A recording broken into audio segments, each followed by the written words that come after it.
Peace, y'all. Welcome to today's mathematics with your girl Sunshine Monet L. Today is 6/24/8. You already know this is the month of 6. We're dealing with our health, wealth, daily routine, our moral and integral code, and supreme mathematics. We're dealing with the energy of equality. This is being of service and being of service to others, being in the energy of the crossroads and having access to all the crossroads, but also knowing that there's equality within the crossroads that's needed. Otherwise, you kind of mess yourself up and you don't be in there and shame. Put a magician card on yourself and make sure it's balanced when you pull it. Ashe, ashe. Okay, so we're in the day of 2-4. This is finding balance with the things you materialize. So I talked about earlier this week, especially on the day of 2-2, which is the day of the master architect of building, materializing, and creating a foundation and a sense of freedom. Ashe. We are in the third decade of the month, so this is all about expression and creation and materializing and understanding the first 2 decades of this month, right? So in this decade, you really want to learn how to have a level of understanding, expression, and creativeness with finding balance and harmony with what you manifest in your space, right? Because we manifest a lot of things. And 2-4 being on a Monday, on a lunar day, it's time to go inward and really pay attention. It's not so much outward with it right now, okay? So, pay attention to your intuition and how you feel and how you plan to nurture the things that you've materialized in your outward space, right? That's the divine connection between the moon being in that Capricorn, that masculine energy that we've experienced, the last few days, all right?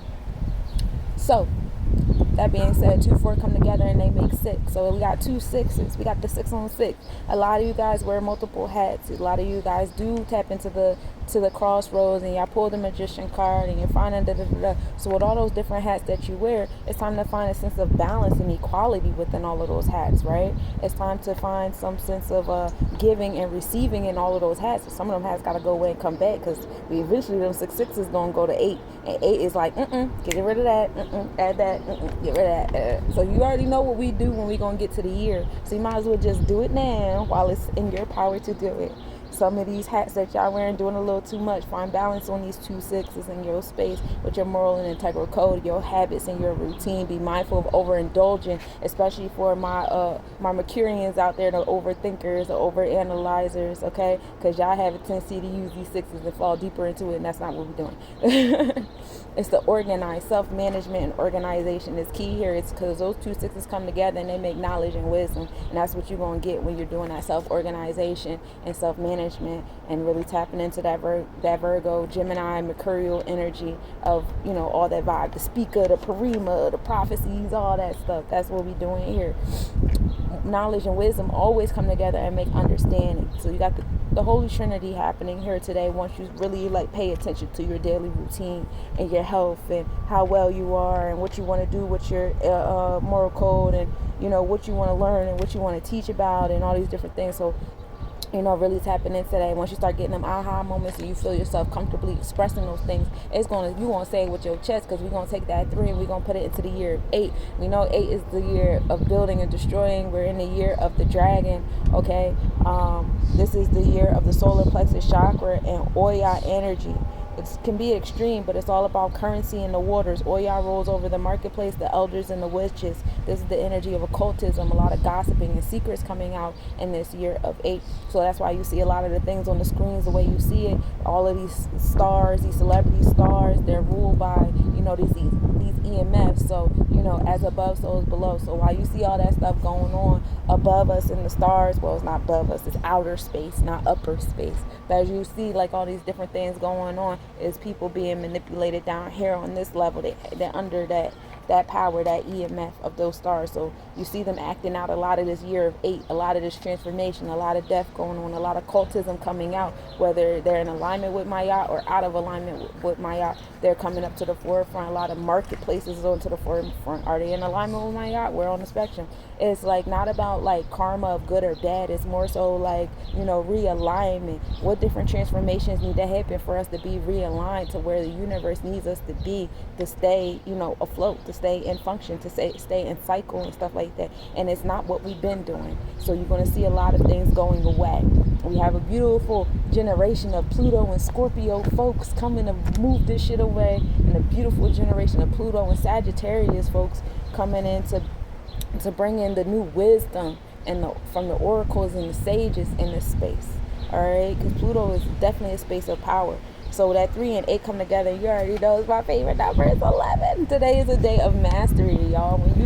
master your daily routine, you master them sixes, and then you master the knowledge, wisdom, and understanding, and you're being confident, you're being courageous with it, and you're enforcing it, and you're putting it in your solar plexus chakra, you move into a space of mastery. And when we move into a master number, we become an inspiration to other people by doing for ourselves. I've been speaking on that a lot earlier this week about how, like, we do things for everybody and anybody except for ourselves. Like, you do everything you do on a daily basis for the bills, it's for the kids, it's for the accolades, it's for the titles, it's for a relationship, it's for all these things. But what are you doing for yourself? And then when you ask yourself what you're doing for yourself, you always say mundane, shallow, temporary shit.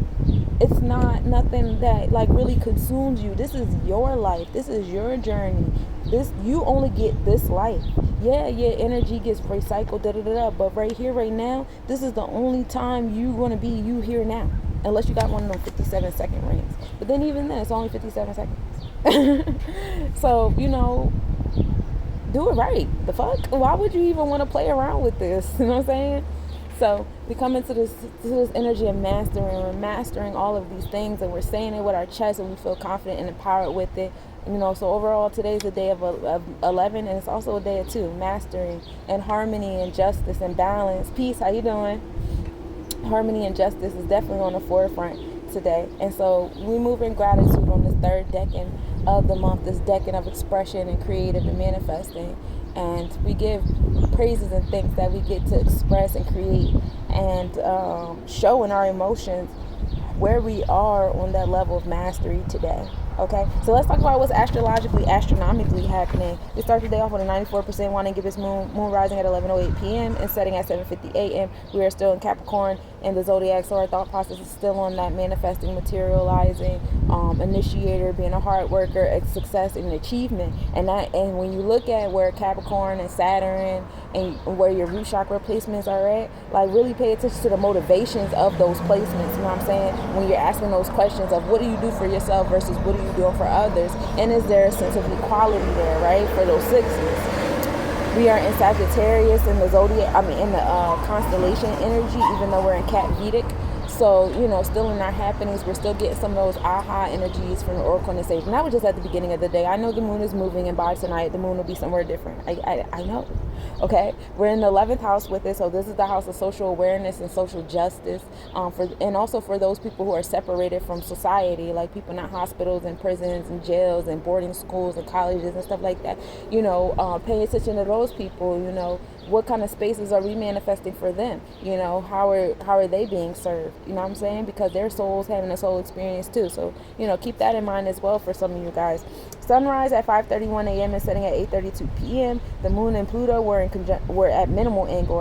This morning at 1:07 a.m. The moon was 2.5 degrees southeast, and it was visible at that respective time because the conjunction was yesterday night, and then the minimal angle was in the middle of the night. And so we have that transformation happening in our intuitive energy, that build and destroy, that 3 that we brought into the 8 to make 11. Okay, so hopefully at 1 o'clock in this morning, maybe you was awake, maybe you were in your dreams, but you really were starting to say stuff with your chest and really like embarking on that mastery to put you in a space today. Some of you guys got up earlier than usual. Sometimes some of you guys, woke up and had a really dope routine. Some like, damn, I'm about to be on time for work. Damn, I got time to go get me a coffee. Damn, I got this. Like, things is flowing because y'all was really in tune with that moon and Pluto minimal angle and conjunct in Aquarius, Capricorn energy. And so, like, that's really finding that transformation on how you feel about your root chakra. And that's what I really want y'all to focus on today, my cosmic nobodies. How do you feel about your root chakra? And provide transformations that need to happen if the feeling is not in alignment with what you're rooting yourself in, right? Because that matters. And that's why I got for you today, my cosmic nobodies. Reach out, because for the month of June, but for the season of Gemini Cancer energy, because we're still in Gemini constellation, even though we're in Cancer zodiac, I will be doing third eye and throat chakra readings to align you with those 2 energies that the sun is giving you and our overall experiences. So if you would like one of those readings, it's $22.22. That's $22.22. Reach out to the goddess. I will be more than glad to help you. Peace, y'all.